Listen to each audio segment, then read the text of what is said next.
لله الذي بنعمته تتم الصالحات وبفضله تنزل الخيرات والبركات وبتوفيقه تتحقق المقاصد والغايات.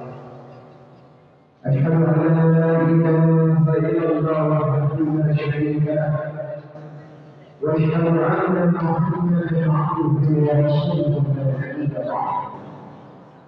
اللهم صل وسلم وبارك على سيدنا محمد وعلى آله وصحبه المجاهدين الطاهرين.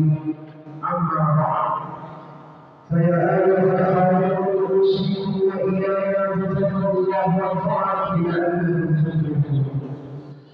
فقد قال الله تعالى في كتابه الكريم: أعوذ بالله من الشيطان الرجيم. بسم الله الرحمن الرحيم.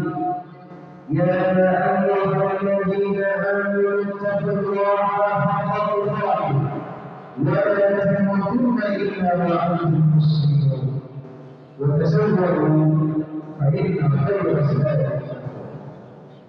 Pertama-tama, marilah kita mengucapkan puja dan puji syukur kepada Allah Subhanahu wa Ta'ala yang telah memberikan kita nikmat ini, beriman dan nikmat Islam dan nikmat sehat dan afiat. Karena dengan nikmat tersebut kita dapat melaksanakan sholat Jumat di hari yang mulia ini. Salawat dan salam kita limpahkan kepada junjungan kita Nabi sallallahu alaihi wasallam, kepada keluarganya, para sahabatnya yang pengikutnya hingga akhir zaman. Ya Rabbal Alamin. Ma'asyiral muslimin wa rahmatullah. Dalam kesempatan yang mulia ini, marilah kita beratur dan tadabbur kepada Allah Subhanahu wa Ta'ala. Mari mengingat segala apa yang kita lakukan selama ini dan berusaha meningkatkan keimanan dan ketakwaan kita kepada Allah Subhanahu wa Ta'ala.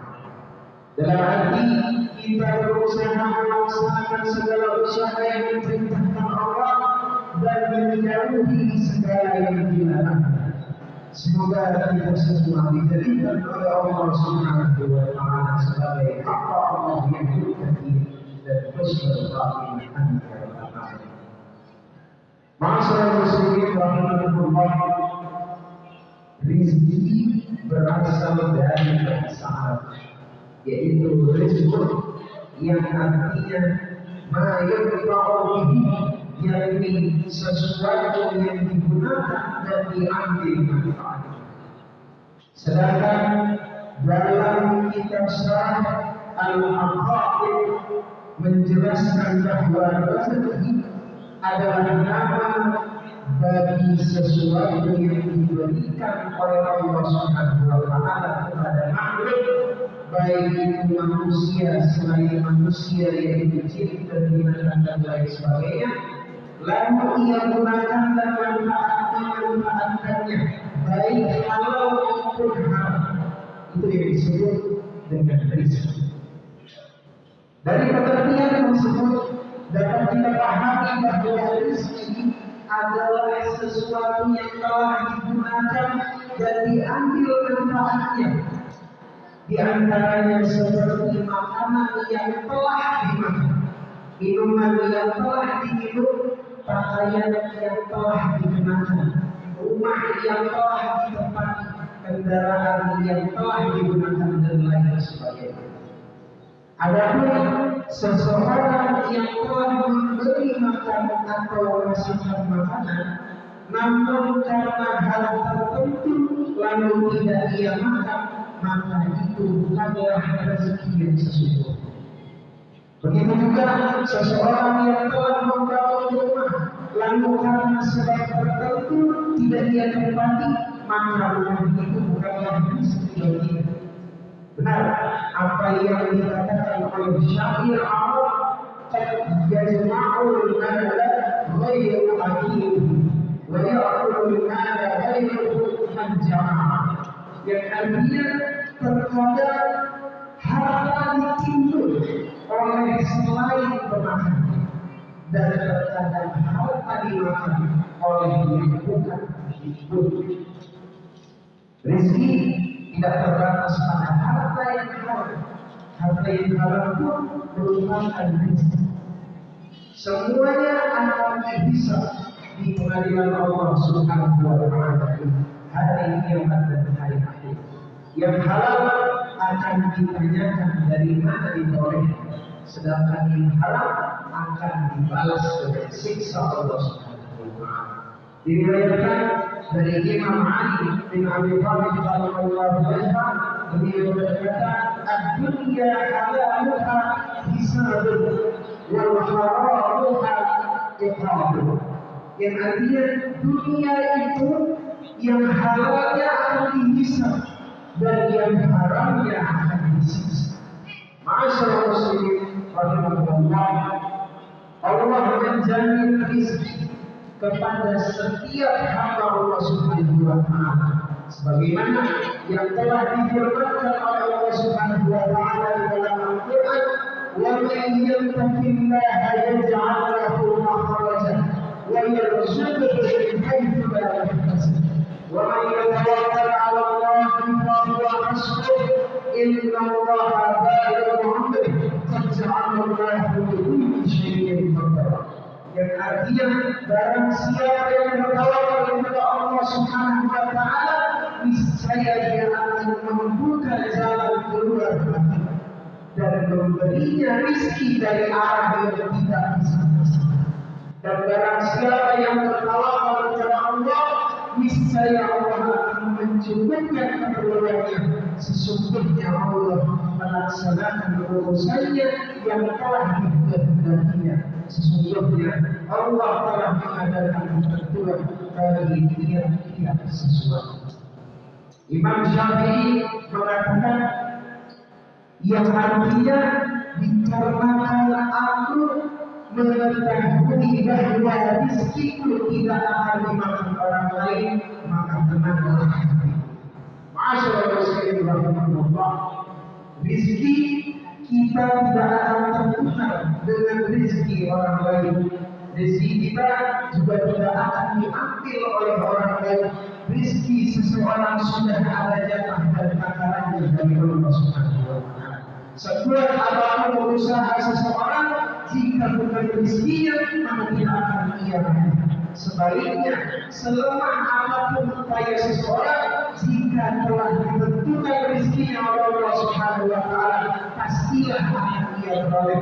Karena kewajiban kita adalah menghindarkan diri dari mencari rezeki dengan cara yang diharamkan oleh Allah Subhanahu wa Ta'ala dan dari sumber yang diharamkan oleh Allah Subhanahu wa Ta'ala.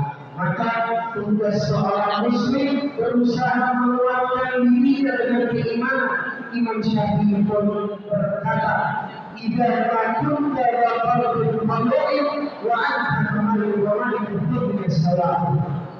Ketika di dalam hati seseorang ada sifat qanaah, maka dirinya dan seorang raja semangat. Yang perlu kita ingat, di antara semua itu adalah penekanan dalam Al-Quran. Allah Subhanahu wa Ta'ala bersabda, "Yawma la yanfa'u 'malun wa la banun illa man atallaha bi qalbin salim." Akan datang suatu hari yang tidak ada manfaatnya harta dan keturunan, illa man atallaha bi qalbin salim, kecuali yang menyembah atau yang mendekatkan kepada Allah dengan hati yang selamat. Di akhirat nanti, orang-orang yang berjumpa dengan Allah Subhanahu wa Ta'ala adalah orang yang bukanlah orang-orang yang banyak ilmunya, bukan orang yang banyak amalnya, bukan orang yang banyak dakwahnya, bukan yang paling banyak berjuangnya, tapi yang melakukan semua pekerjaan tersebut yang berbuah dengan qalbun salim, yaitu hati yang selamat, yaitu yang ilmunya banyak berbuah qalbun salim, yang amalnya banyak berbuah qalbun salim, yang dakwahnya banyak berbuah qalbun salim. Itulah yang nanti akan berjumpa dengan Allah Subhanahu wa Ta'ala di hari kiamat dan hari akhir, dan akan dikumpulkan bersama sahabat-sahabat Nabi dan Nabi Muhammad sallallahu alaihi wasallam di surga. Masalah muslimin rahimahullah, sekarang kita tanyakan kepada diri kita masing-masing, seberapa dalam cinta kita kepada Nabi Muhammad sallallahu alaihi wasallam. Seberapa dalam cinta kita kepada Allah Subhanahu wa taala. Hati yang paling sakit dan berpenyakit masalah muslimin rahimahullah adalah hati yang tidak dapat mampu merasakan cinta kepada Allah dan Rasul, tidak mampu merasakan keimanan yang mendalam di dalam dirinya.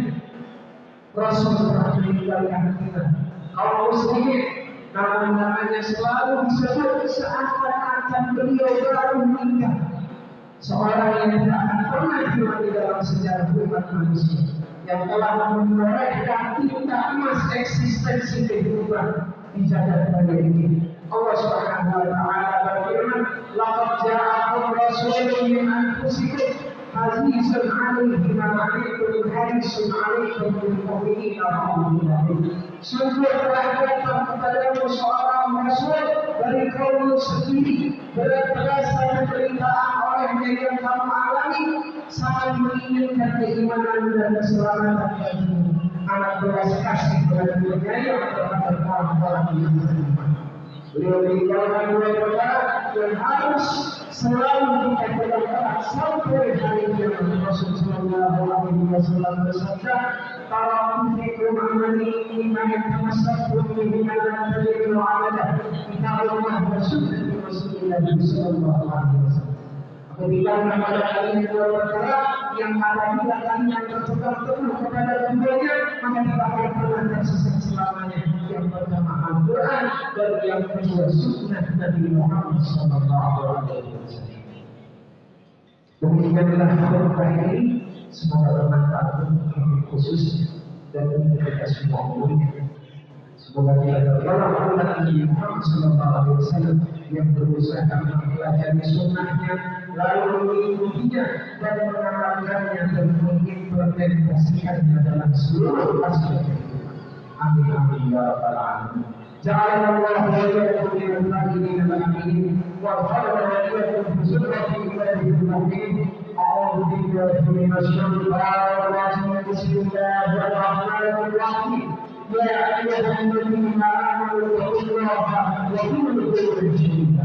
بارك الله لي ولكم في القرآن العظيم ونفعني وإياكم بما يتلو والذكر الحكيم إنه تعالى جواد حميد غفور رحيم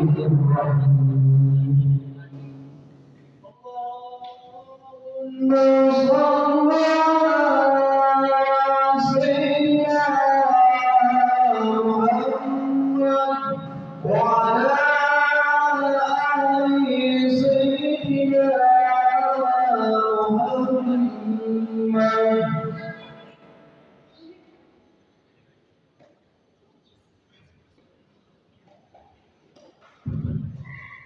الحمد لله على إحسانه وشكر له على توفيقه وامتنانه واشهد ان لا اله الا الله وحده لا شريك له واشهد ان سيدنا محمدا عبده ورسوله نبي ابراهيم. اللهم صل على سيدنا محمد وعلى اله واصحابه وسلم تسليما كثيرا.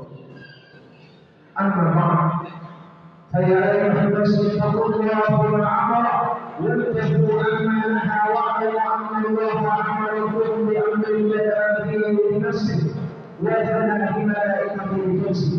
وقال تعالى: ان الله وملائكته يصلون على النبي يا ايها الذين امنوا صلوا عليه وسلموا تسليما. اللهم صل على سيدنا محمد صلى الله عليه وسلم وعلى ال سيدنا محمد وعلى انبيائه ورسوله وملائكته المقربين وارضى. اللهم اهد الخلفاء الراشدين ابي بكر وعمر وعثمان وعلي وعن بقيه الصحابه والنبيين الذين لهم باحسان الى يوم الدين. وارضى عنا معهم برحمتك يا ارحم الراحمين. اللهم اغفر للمؤمنين والمؤمنات والمسلمين والمسلمات الاحياء منهم والاموات اللهم اعز الاسلام والمسلمين واذل الشرك والمشركين وانصر عبادك الموحدين وانصر من نصر الدين واحصر من خذل المسلمين ودمر اعداء الدين واعبد كلماتك الى يوم الدين. اللهم ادفع عنا البلاء والوباء والزلازل والريح المباشره والفتنه والريح المظاهر وما بطن عن بلدنا اندونيسيا خاصه وسائر البلدان المسلمين عامه يا رب العالمين. ربنا آتنا في الدنيا حسنة وفي الآخرة حسنة وقنا عذاب النار. عباد الله إن الله يأمركم بالعدل والإحسان وإيتاء ذي القربى وينهى عن الفحشاء والمنكر والبغي يعظكم لعلكم تذكرون. واذكروا الله العظيم يذكركم واذكروه على نعمته يزدكم ولذكر الله أكبر. أقيموا الصلاة.